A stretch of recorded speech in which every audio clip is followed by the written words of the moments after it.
हर हर महादेव। नमस्कार आप सभी को। मैं हार्दिक आप सभी का स्वागत करता हूँ हमारे इस YouTube चैनल पर जिसका नाम है धर्म रक्षणा। अनंत काल से सनातन धर्म अपने इतिहास और उसकी विशेषताओं के लिए जग प्रसिद्ध है।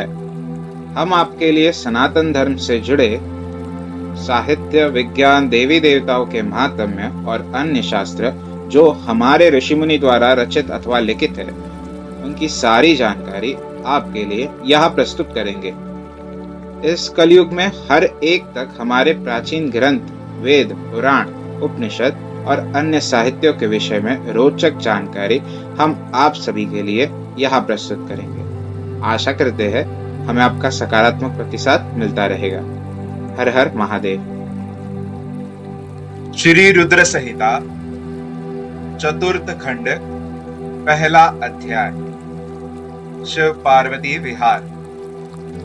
जिनका मन वंदना करने से प्रसन्न होता है, जो प्रेम प्रिय है और जो प्रेम प्रदान करने वाले हैं, जो पूर्णानंद है और अपने भक्तों के इच्छाओं को सदा पूरा करने वाले हैं, जो ऐश्वर्य संपन्न और कल्याणकारी है, जो साक्षात सत्य के स्वामी है, सत्य प्रिय और सत्य के प्रदाता है, ब्रह्मा और विष्णु जिनकी सदा स्तुति करते हैं, जो अपनी इच्छा के अनुरूप शरीर को धारण करते हैं, उन परम आदरमयी भगवान शिव की मैं चरण वंदना करता हूं। मुनि श्रेष्ठ नारद जी ने ब्रह्मा जी से पूछा, हे ब्राह्मण, आप समस्त देवताओं और प्राणियों का मंगल करने वाले हैं। हे भगवान, आप मुझ पर कृपा करके यह बताइए कि देवादिदेव करुणानिधान भगवान शिव तो अत्यंत शक्तिशाली और समर्थ है, फिर भी जिस अभिष्ट फल की सिद्धि के लिए उन्होंने गिरिराज नंदिनी पार्वती से विवाह रचाया था, क्या वह पूर्ण हुआ? उन्हें पुत्र की प्राप्ति कब और कैसे हुई? तारकासुर का वध किस प्रकार हुआ? प्रभु, कृपया कर मेरी इन जिज्ञासाओं की शांति हेतु मुझे इनके बारे में विस्तृत रूप में बताइए। सूत जी कहते हैं कि जब नारद जी ने यह पूछा, तब ब्रह्मा जी ने प्रसन्नता पूर्वक भगवान शिव का स्मरण करते हुए कहा, नारद, जब भगवान शिव देवी पार्वती के साथ कैलाश पर्वत पर पधारे, तब वहां सबने मंगल उत्सव किया। सभी खुशी में मग्न होकर नृत्य कर रहे थे। तब भगवान शिव ने सभी को उत्तम भोजन कराया। तब सब देवताओं और मुनिगणों ने उनसे विदा लेकर अपने अपने धाम की ओर प्रस्थान किया।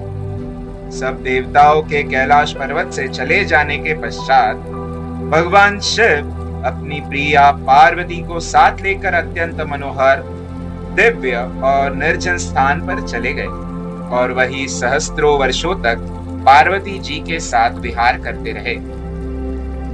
इस प्रकार भगवान शिव ने इतने अधिक समय को क्षण भर के समान व्यतीत कर दिया। इस प्रकार समय तीव्र गति से व्यतीत होता जा रहा था, परंतु भगवान शिव का पुत्र अब तक उत्पन्न नहीं हुआ था। यह जानकर सभी देवताओं को मन ही मन चिंता सताने लगी। तब देवराज इंद्र ने एक सभा करने का विचार किया और उन्होंने सभी देवताओं को सुमेरु पर्वत पर आमंत्रित किया। उस सभा में सब देवता इस बात पर विचार करने लगे कि इतना समय व्यतीत हो जाने पर भी अब तक शिवजी ने पुत्र को क्यों नहीं उत्पन्न किया।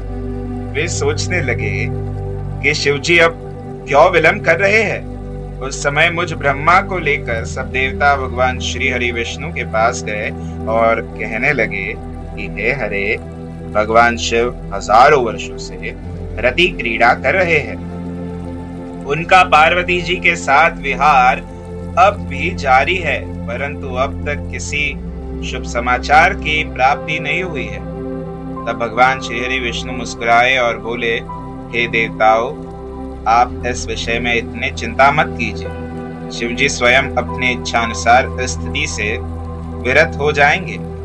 वैसे भी हमारे शास्त्रों में इस बात का उल्लेख है कि जो व्यक्ति स्त्री पुरुष का वियोग कराता है उसे हर जन्म में इस वियोग को स्वयं भी भोगना पड़ता है।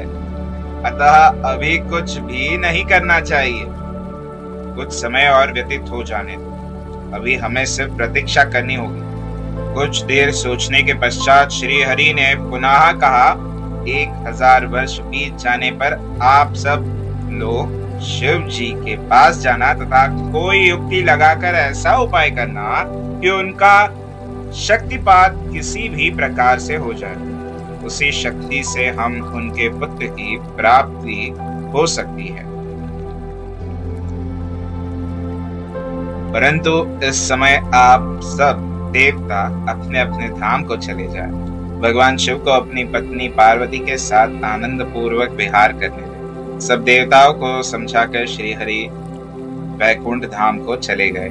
श्री हरि के चले जाने के उपरांत सब देवताओं ने अपनी चिंता त्याग दी और प्रसन्नता पूर्वक अपने अपने धाम चले गए। समय अपनी गति से बीतता गया, परंतु शिव जी का पुत्र नहीं हुआ। तारकासुर का भय और आतंक का साया दिन ब दिन और बढ़ने लगा। देवताओं सहित ऋषि मुनियों और साधारण मनुष्यों का जीवन उसने दुभर कर दिया। तारकासुर के डर से पृथ्वी कांप उठी। तब विष्णु जी ने सब देवताओं को बुलाया और भगवान शिव के पास चलने के लिए कहा। तब सब देवताओं को साथ लेकर भगवान श्री हरि और मैं भगवान शिव से भेंट करने के लिए कैलाश पर्वत पर पहुंचे, परंतु भगवान शिव कैलाश पर्वत पर नहीं थे। उनके गणों से जब हमने महादेव जी के विषय में पूछा तो उन्होंने बताया कि भगवान शिव माता पार्वती के पास उनके मंदिर में गए हैं। तब श्री हरि ने शिवगणों से उनका पता पूछा। तत्पश्चात हम सब उस स्थान पर पहुंचे जहाँ त्रिलोकीनाथ भगवान शिव अपनी प्रिया के साथ निवास कर रहे थे। तब वहां उनके निवास के द्वार पर पहुंचकर सब देवताओं ने भगवान शिव का स्मरण कर उन्हें मन में प्रणाम कर उनकी स्तुति आरंभ कर दी।